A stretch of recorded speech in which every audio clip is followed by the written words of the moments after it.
Shalom, shalom, nous vous aimons, soyez salués. Et aujourd'hui, c'est notre émission intitulée La lecture de la parole de Dieu dans le cadre de notre émission sur YouTube. Que Dieu vous bénisse. Je suis le prophète Abraham Nyaoré de la mission prophétique La Maison de Gloire pour les Nations, sise en Côte d'Ivoire, dans la ville d'Abidjan, et nous sommes dans la commune de Makori. Pour tous ceux qui veulent nous joindre, c'est très facile. Voici nos numéros que nous vous donnons maintenant. C'est le plus 225, le 07 07 18 61 94. Plus 225 01 71 47 74 74 ou le plus 225 le 05 06 59 45 94. Voilà, nous sommes dans le cadre de notre émission, la lecture de la parole de Dieu. Prions ensemble, s'il vous plaît. Notre Dieu et notre Père, nous te bénissons. Merci pour ta parole, merci de nous parler, merci de permettre que nous fassions une lecture aussi bonne pour que tes enfants puissent comprendre. Au nom de Jésus-Christ que nous avons prié. Amen. Alléluia. Merci. Alors, aujourd'hui, nous allons commencer par prendre nos Bibles et déjà lire dans le livre d'Hébreux, le chapitre 1. Hébreux, le chapitre 1 dit ceci. D'abord, nous allons lire le titre. Le Fils par lequel Dieu s'est révélé est supérieur aux anges. Son abaissement volontaire a eu pour but le salut des hommes. Voilà. Alors, ce que je voudrais vous donner aussi comme information en ce qui concerne le livre d'Hébreux, nous savons que l'auteur de l'épître aux Hébreux n'est pas connu. Et le livre d'Hébreux, l'auteur n'est pas connu, mais l'auteur nous parle, nous explique un certain nombre de choses tout au long de ce livre. Il va nous parler du Fils par lequel Dieu s'est révélé pour sauver le monde, est supérieur aux anges. Là, il nous parlera de ça du chapitre 1. Il nous parlera aussi de ça au chapitre 2. Au deuxième point, il nous parlera de Jésus est supérieur à Moïse. Et il nous parlera aussi au troisième point que Jésus est souverain sacrificateur. Voilà. Et au point 4, il nous parlera de la foi. Il donnera la définition et les exemples qui sont pris à partir de l'Ancien Testament. Il nous parlera du point 5. Dans le point 5, il nous parlera de la persévérance, la sanctification dans la foi. Et enfin, dans le point 6, il nous parlera des vœux, des salutations finales. Amen. Donc, l'épître des Hébreux, vous pouvez le savoir, n'est pas attribué à l'apôtre Paul, comme certains peuvent le dire. L'épître des Hébreux est carrément d'auteur inconnu. Nous allons maintenant lire le chapitre 1. Que Dieu vous bénisse. Chapitre 1, verset 1. Après avoir autrefois à plusieurs reprises et de plusieurs manières parlé à nos pères par les prophètes, Dieu a parlé par le Fils qu'il a établi héritier de toutes choses, par lequel il a créé aussi le monde, et qui, étant le reflet de sa gloire et l'empreinte de sa personne, et soutenant toutes choses par sa parole puissante, a fait la purification des péchés et s'est assis à la droite de la majesté divine dans les lieux très hauts. Verset 4. Devenu de temps supérieur aux anges, qu'il a hérité d'un nom plus excellent que le leur. Car auquel des anges Dieu a-t-il jamais dit, tu es mon fils, je t'ai engendré aujourd'hui et encore, je serai pour lui un père et il sera pour moi un fils.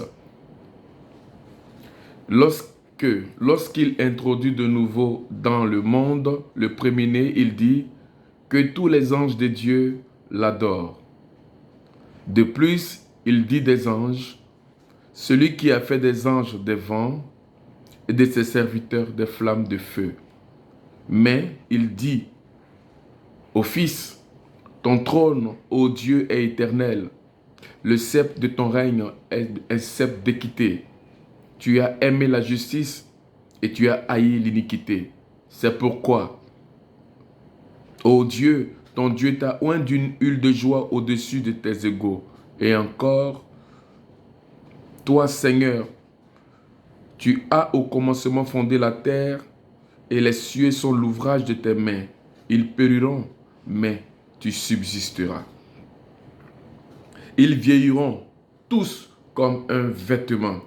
Tu les rouleras comme un manteau et ils seront changés. Mais toi, tu restes le même. N'est-ce pas magnifique? Alléluia. Nous continuons. Et il dit encore à partir du verset 13. Et auquel des anges a-t-il jamais dit, assieds-toi à ma droite, jusqu'à ce que je fasse de tes ennemis ton marchepied. Ne sont-ils pas tous des esprits au service de Dieu, envoyés pour exercer un ministère en faveur de ceux qui doivent hériter le salut? Alléluia. C'est magnifique, ces chapitres que nous lisons, c'est glorieux. Nous venons de terminer le chapitre 1 qui finit jusqu'au verset 14. Nous allons maintenant entamer directement le chapitre 2. Que Dieu vous bénisse. Il dit, c'est pourquoi. Vous voyez, c'est tellement merveilleux, c'est tellement magnifique. Il faut prendre le temps de méditer, de comprendre, de laisser l'Esprit de Dieu nous parler. Amen. C'est pourquoi nous devons d'autant plus nous attacher aux choses que nous avons entendues, de peur que nous ne soyons emportés loin d'elles.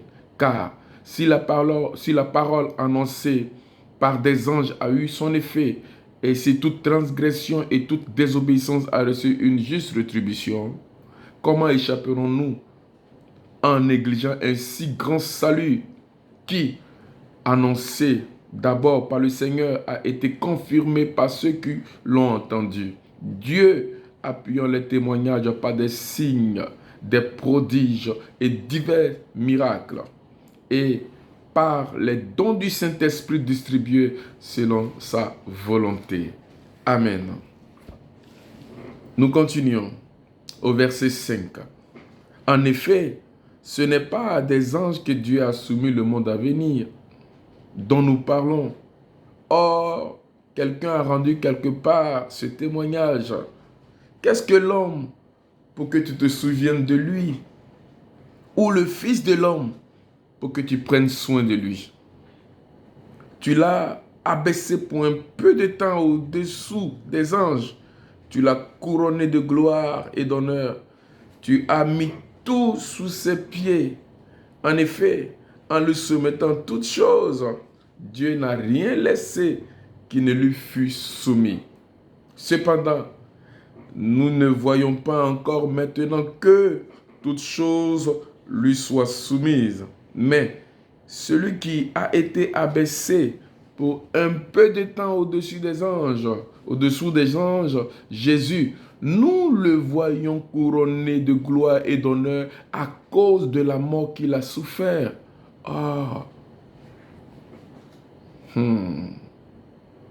Il souffrit de la mort pour tous. Il convenait en effet que celui pour qui et par qui sont toutes choses et qui voulait conduire à la gloire beaucoup de fils, relevât à la perfection par les souffrances le prince de leur salut. Car celui qui sanctifie, alléluia, j'aime bien ce verset-là. Car celui qui sanctifie et ceux qui sont sanctifiés sont tous issus d'un seul. C'est pourquoi il n'a pas honte de les appeler frères. Amen. Verset 12. Lorsqu'il dit, j'annoncerai ton nom à mes frères, je te célébrerai au milieu de l'assemblée et encore, je me confierai en toi et encore, me voici, moi et les enfants que tu m'as donnés. Ainsi donc, puisque les enfants participent à la chair, au sang et à la chair, il a également participé lui-même, afin que par la mort, il anéantisse celui qui a la puissance de la mort, c'est-à-dire le diable, et qu'il délivrât tous ceux qui, par crainte de la mort, étaient toute leur vie retenus dans la servitude. Car assurément, ce n'est pas à des anges qu'il vient en aide, mais c'est à la postérité d'Abraham. Nous continuons, n'est-ce pas? Vous aimez, hein? Moi aussi j'aime. Que Dieu vous bénisse. Nous sommes tous au chapitre 2, mais le verset 17 maintenant. En conséquence, il a dû être rendu semblable en toutes choses à ses frères, afin qu'il fût un souverain sacrificateur miséricordieux et fidèle dans le service de Dieu, pour faire l'expiation des péchés du peuple, car ayant été tenté lui-même dans tout ce qu'il a souffert, il peut secourir ceux qui sont tentés. Chapitre 3. C'est pourquoi, frères saints, qui n'avaient pas la vocation céleste, considérez l'apôtre et le souverain sacrificateur de votre foi que nous professons. Jésus, qui a été fidèle à celui qu'il a établi comme le fut Moïse dans toute sa maison. Car il a été jugé digne d'une gloire d'autant supérieure à celle de Moïse, que celui qui a construit une maison a plus d'honneur que la maison elle-même. Chaque maison est construite par quelqu'un, mais celui qui a construit toutes choses, c'est Dieu. Pour Moïse, il a été fidèle dans toute la maison de Dieu comme serviteur pour rendre témoignage de ce qui devrait être annoncé. Mais Christ l'est comme fils sur sa maison, et sa maison sert nous, pourvu que nous retenions jusqu'à la fin la ferme confiance de l'espérance dont nous nous glorifions. C'est pourquoi, selon ce qui est dit, c'est pourquoi, selon ce que dit le Saint-Esprit, aujourd'hui, si vous entendez sa voix, n'endurcissez pas vos cœurs comme lors de la révolte, le jour de la tentation dans le désert, où vos pères me tentaient pour m'éprouver, et ils virent mes œuvres pendant 40 ans. Aussi, je fus irrité contre cette génération, et je dis, ils n'ont toujours pas un cœur qui s'égare. Ils n'ont pas connu mes voies. Je jurai donc dans ma colère, ils n'entreront pas dans mon repos. Prenez garde, frères, que quelqu'un de vous n'ait un cœur mauvais et incrédule, au point de se détourner du Dieu vivant. Mais exhortez-vous les uns les autres chaque jour. Alléluia. Aussi longtemps qu'on peut dire aujourd'hui, afin qu'aucun de vous ne s'endurcisse par la séduction du péché. Car nous sommes devenus participants de Christ, pourvu que nous retenions fermement jusqu'à la fin l'assurance que nous avions au commencement. Pendant qu'il est dit, aujourd'hui, si vous entendez sa voix, n'endurcissez pas vos cœurs comme lors de la révolte, qui fit en effet ceux qui se révoltaient. Après l'avoir entendu, sinon tous ceux qui étaient sortis d'Égypte sous la conduite de Moïse, et contre qui Dieu fut irrité pendant 40 ans, sinon contre ceux qui péchaient et dont les cadavres tombaient dans le désert, et à qui jura-t-il qu'il n'entrerait pas dans son repos, sinon à ceux qui avaient désobéi. Ainsi, voyons-nous qu'il ne put y entrer à cause de leur incrédulité. Amen. Chapitre 4. Craignons donc, tandis que la promesse d'entrer dans son repos subsiste encore, qu'aucun de vous ne paraisse être venu trop tard. Car cette bonne nouvelle a été annoncée aussi bien qu'à eux, mais la parole qui leur fut annoncée ne leur servit de rien parce qu'elle ne trouva pas de la foi chez ceux qui l'entendirent. Pour nous qui avons cru, nous trouvons dans le repos, selon qu'il est écrit, je jurerai dans ma colère, ils n'entreront pas dans mon repos. Il dit cela quoique ses œuvres eussent été achevées depuis la création du monde, car il a parlé quelque part ainsi du septième jour. Et Dieu se reposa de toutes ses œuvres le septième jour, et ici encore, ils n'entreront pas dans mon repos. Or, puisqu'il est encore réservé à quelques-uns d'y entrer, et que ceux à qui d'abord la promesse a été faite n'y sont pas entrés à cause de leur désobéissance, Dieu fixe de nouveau un jour aujourd'hui en disant dans David, si longtemps après, comme il est dit plus haut, aujourd'hui, si vous entendez sa voix, n'endurcissez pas vos cœurs. Gloire à Dieu. La parole de Dieu est si merveilleuse. Nous sommes maintenant au chapitre 4, nous lisons le verset 9. Il y a donc un repos de sabbat réservé au peuple de Dieu, car celui qui entre dans le repos de Dieu se repose de ses œuvres comme Dieu s'est reposé des siennes. Efforçons-nous donc d'entrer dans ce repos afin que personne ne tombe en donnant le même exemple de désobéissance. Car la parole de Dieu est vivante et efficace, plus tranchante qu'une épée quelconque à deux tranchants, pénétrant jusqu'à partager âme et esprit, jointure moelle. Elle juge les sentiments et les pensées du cœur. Nulle créature n'est cachée devant lui, mais tout est à nu et à découvert aux yeux de celui à qui nous devons rendre compte. Alléluia. Vous comprenez la parole? Lisons le verset 14. Ainsi, puisque nous avons un grand souverain sacrificateur qui a traversé les cieux, Jésus-Christ, le Fils de Dieu, demeurons fermes dans la foi que nous professons, car nous n'avons pas un souverain sacrificateur qui ne puisse compatir à nos faiblesses. Au contraire, il a été tenté comme nous en toutes choses.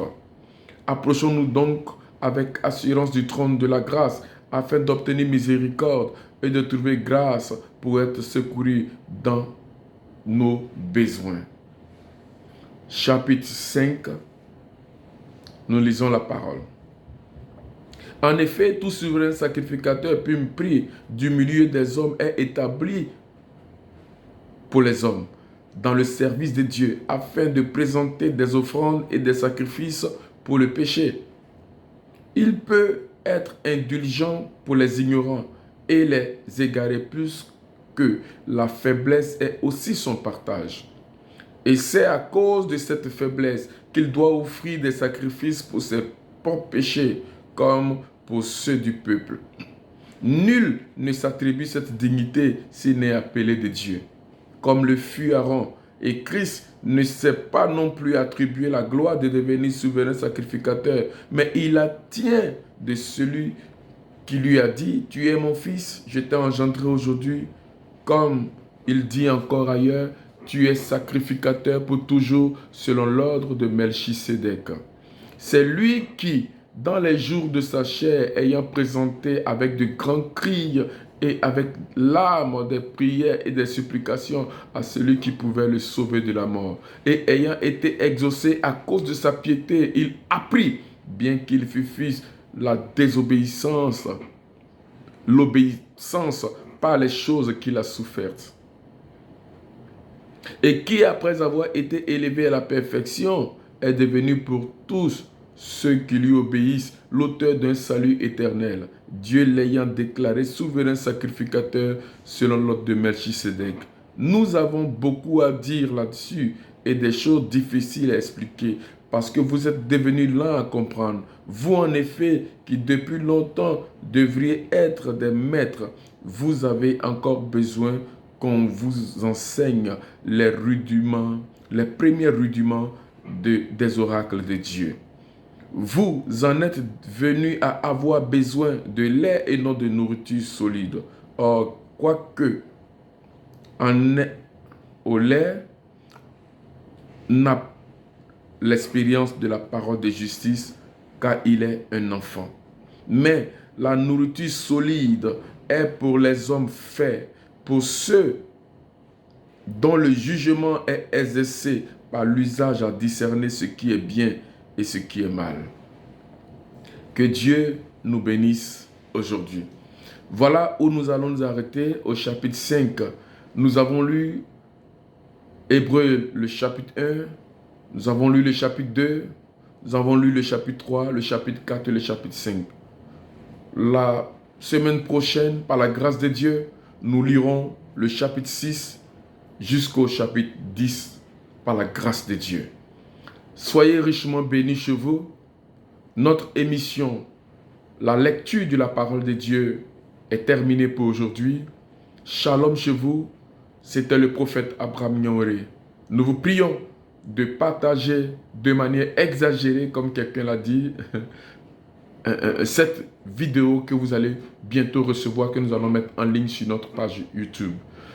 Vous pouvez vous connecter et inviter vos amis à se connecter à notre page YouTube. Que Dieu vous bénisse abondamment. Merci beaucoup et shalom chez vous. Nous allons maintenant remercier le Seigneur pour notre émission, la lecture de la parole de Dieu. Père, béni sois-tu pour notre émission, la lecture de la parole de Dieu. Nous te remercions, nous prions que tes enfants, au nom de Jésus-Christ, ceux-là même, Dieu Tout-Puissant, qui vont suivre cette vidéo, puissent être bénis en écoutant les 5 chapitres du premier livre d'Hébreux. Merci pour tout ce que tu fais et nous croyons que nous sommes à la semaine prochaine pour continuer dans le même sens. Au nom de Jésus-Christ que nous avons prié. Merci Seigneur. Amen. Shalom, shalom. Merci beaucoup.